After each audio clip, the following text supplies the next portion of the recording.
Kitab 2 Petrus. Dari Simon Petrus, hamba dan rasul Yesus Kristus, kepada mereka yang bersama-sama dengan kami memperoleh iman oleh karena keadilan Allah dan Juru Selamat kita, Yesus Kristus. Kasih karunia dan damai sejahtera melimpahi kamu oleh pengenalan akan Allah dan akan Yesus, Tuhan kita.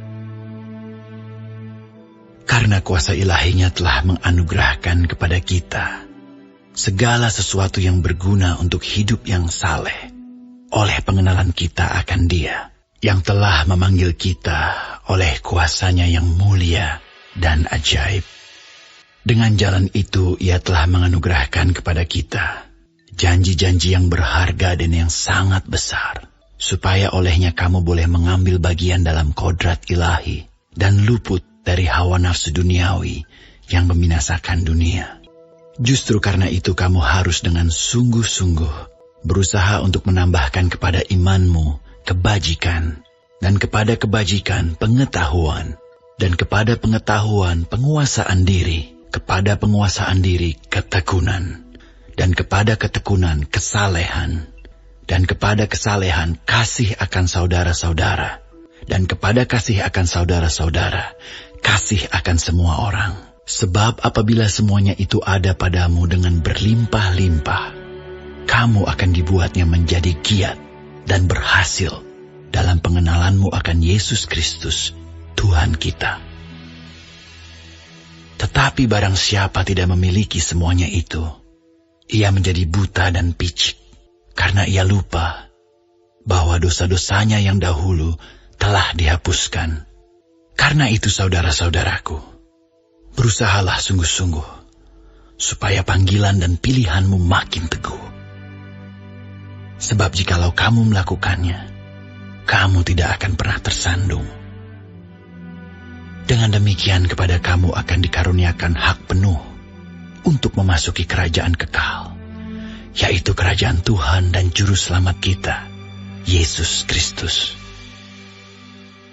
Karena itu aku senantiasa bermaksud mengingatkan kamu akan semuanya itu, sekalipun kamu telah mengetahuinya dan telah teguh dalam kebenaran yang telah kamu terima. Aku menganggap sebagai kewajibanku untuk tetap mengingatkan kamu akan semuanya itu, selama aku belum menanggalkan kemah tubuhku ini. Sebab aku tahu bahwa aku akan segera menanggalkan kemah tubuhku ini, sebagaimana yang telah diberitahukan kepadaku oleh Yesus Kristus, Tuhan kita. Tetapi aku akan berusaha supaya juga sesudah kepergianku itu, kamu selalu mengingat semuanya itu. Sebab kami tidak mengikuti dongeng-dongeng isapan jempol manusia, ketika kami memberitahukan kepadamu kuasa dan kedatangan Tuhan kita Yesus Kristus sebagai Raja. Tetapi kami adalah saksi mata dari kebesarannya. Kami menyaksikan bagaimana Ia menerima kehormatan dan kemuliaan dari Allah Bapa, ketika datang kepadanya suara dari Yang Maha Mulia, yang mengatakan, "Inilah anak yang kukasihi, kepadanyalah aku berkenan." Suara itu kami dengar datang dari sorga, ketika kami bersama-sama dengan Dia di atas gunung yang kudus. Dengan demikian kami makin diteguhkan oleh firman yang telah disampaikan oleh para nabi. Alangkah baiknya kalau kamu memperhatikannya, sama seperti memperhatikan pelita yang bercahaya di tempat yang gelap, sampai fajar menyingsing dan bintang timur terbit bersinar di dalam hatimu.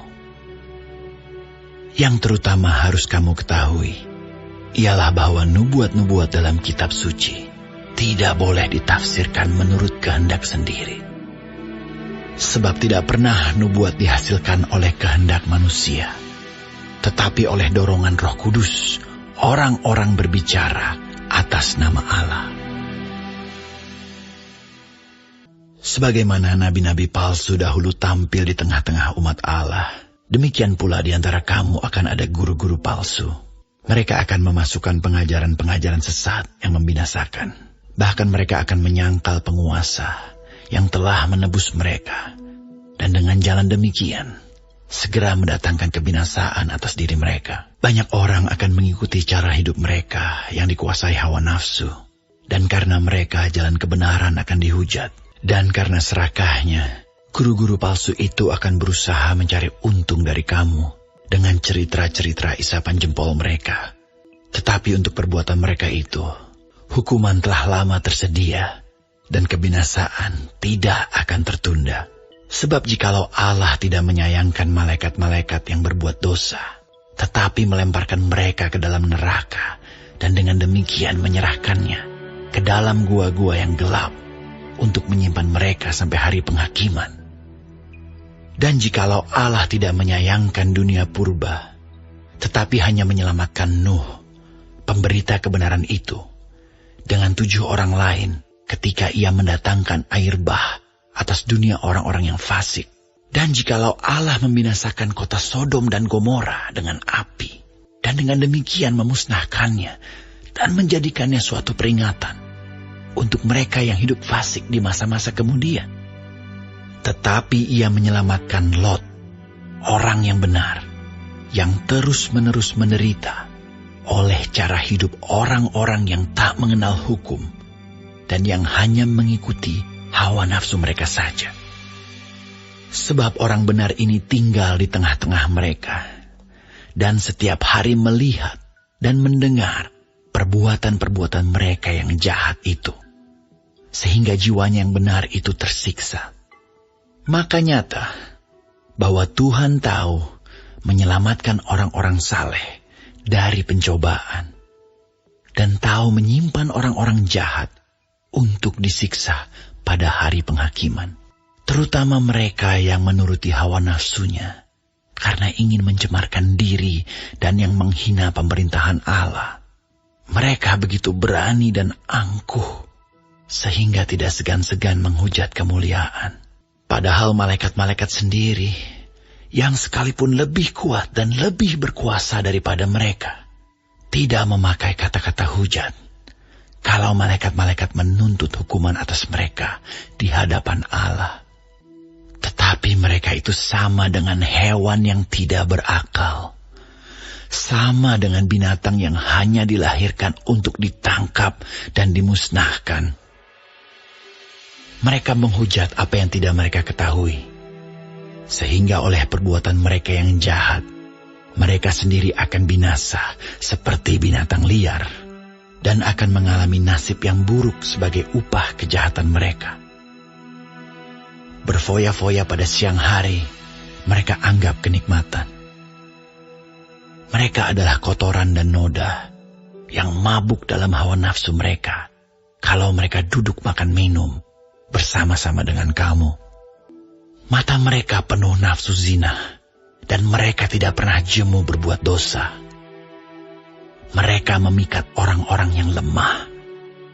Hati mereka telah terlatih dalam keserakahan. Mereka adalah orang-orang yang terkutuk. Oleh karena mereka telah meninggalkan jalan yang benar, maka tersesatlah mereka, lalu mengikuti jalan Bileam, anak Beor, yang suka menerima upah untuk perbuatan-perbuatan yang jahat. Tetapi Bileam beroleh peringatan keras untuk kejahatannya. Sebab keledai beban yang bisu berbicara dengan suara manusia dan mencegah kebebalan nabi itu. Guru-guru palsu itu adalah seperti mata air yang kering, seperti kabut yang dihalaukan taufan. Bagi mereka telah tersedia tempat dalam kegelapan yang paling dahsyat. Sebab mereka mengucapkan kata-kata yang congkak dan hampa dan mempergunakan hawa nafsu cabul untuk memikat orang-orang yang baru saja melepaskan diri dari mereka yang hidup dalam kesesatan. Mereka menjanjikan kemerdekaan kepada orang lain, padahal mereka sendiri adalah hamba-hamba kebinasaan. Karena siapa yang dikalahkan orang, ia adalah hamba orang itu. Sebab jika mereka, oleh pengenalan mereka akan Tuhan dan Juru Selamat kita, Yesus Kristus, telah melepaskan diri dari kecemaran-kecemaran dunia, tetapi terlibat lagi di dalamnya, maka akhirnya keadaan mereka lebih buruk daripada yang semula. Karena itu bagi mereka adalah lebih baik jika mereka tidak pernah mengenal jalan kebenaran daripada mengenalnya, tetapi kemudian berbalik dari perintah kudus yang disampaikan kepada mereka. Bagi mereka cocok apa yang dikatakan peribahasa yang benar ini. Anjing kembali lagi ke muntahnya, dan babi yang mandi kembali lagi ke kubangannya.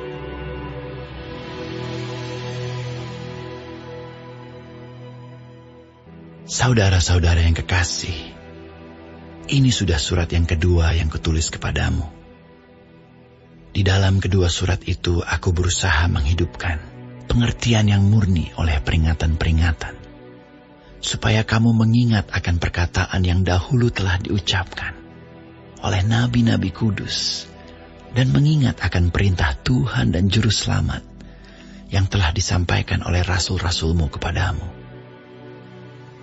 Yang terutama harus kamu ketahui ialah bahwa pada hari-hari zaman akhir akan tampil pengejek-pengejek dengan ejekan-ejekannya, yaitu orang-orang yang hidup menuruti hawa nafsunya. Kata mereka, di manakah janji tentang kedatangannya itu? Sebab sejak bapa-bapa leluhur kita meninggal, segala sesuatu tetap seperti semula pada waktu dunia diciptakan. Mereka sengaja tidak mau tahu bahwa oleh firman Allah, langit telah ada sejak dahulu, dan juga bumi yang berasal dari air dan oleh air, dan bahwa oleh air itu, bumi yang dahulu telah binasa, dimusnahkan oleh air bah. Tetapi oleh firman itu juga, langit dan bumi yang sekarang terpelihara dari api dan disimpan untuk hari penghakiman dan kebinasaan orang-orang fasik. Akan tetapi saudara-saudaraku yang kekasih, yang satu ini tidak boleh kamu lupakan, yaitu bahwa di hadapan Tuhan, satu hari sama seperti 1000 tahun, dan 1000 tahun sama seperti satu hari. Tuhan tidak lalai menepati janjinya, sekalipun ada orang yang menganggapnya sebagai kelalaian. Tetapi ia sabar terhadap kamu, karena ia menghendaki supaya jangan ada yang binasa, melainkan supaya semua orang berbalik dan bertobat. Tetapi hari Tuhan akan tiba seperti pencuri. Pada hari itu langit akan lenyap dengan gemuruh yang dahsyat, dan unsur-unsur dunia akan hangus dalam nyala api, dan bumi dan segala yang ada di atasnya akan hilang lenyap. Jadi, jika segala sesuatu ini akan hancur secara demikian, betapa suci dan salehnya kamu harus hidup. Yaitu kamu yang menantikan dan mempercepat kedatangan hari Allah. Pada hari itu langit akan binasa dalam api, dan unsur-unsur dunia akan hancur karena nyalanya.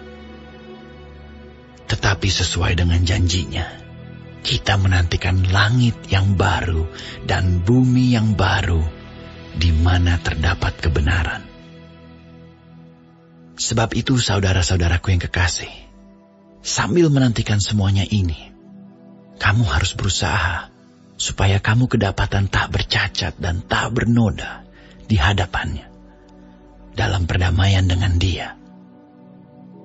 Anggaplah kesabaran Tuhan kita sebagai kesempatan bagimu untuk beroleh selamat. Seperti juga Paulus, saudara kita yang kekasih, telah menulis kepadamu menurut hikmat yang dikaruniakan kepadanya. Hal itu dibuatnya dalam semua suratnya, apabila ia berbicara tentang perkara-perkara ini. Dalam surat-suratnya itu ada hal-hal yang sukar difahami, sehingga orang-orang yang tidak memahaminya dan yang tidak teguh imannya memutar balikannya menjadi kebinasaan mereka sendiri, sama seperti yang juga mereka buat dengan tulisan-tulisan yang lain. Tetapi kamu, saudara-saudaraku yang kekasih, kamu telah mengetahui hal ini sebelumnya. Karena itu waspadalah, supaya kamu jangan terseret ke dalam kesesatan orang-orang yang tak mengenal hukum, dan jangan kehilangan peganganmu yang teguh. tetapi bertumbuhlah dalam kasih karunia dan dalam pengenalan akan Tuhan dan Juru Selamat kita, Yesus Kristus. Baginya kemuliaan, sekarang dan sampai selama-lamanya.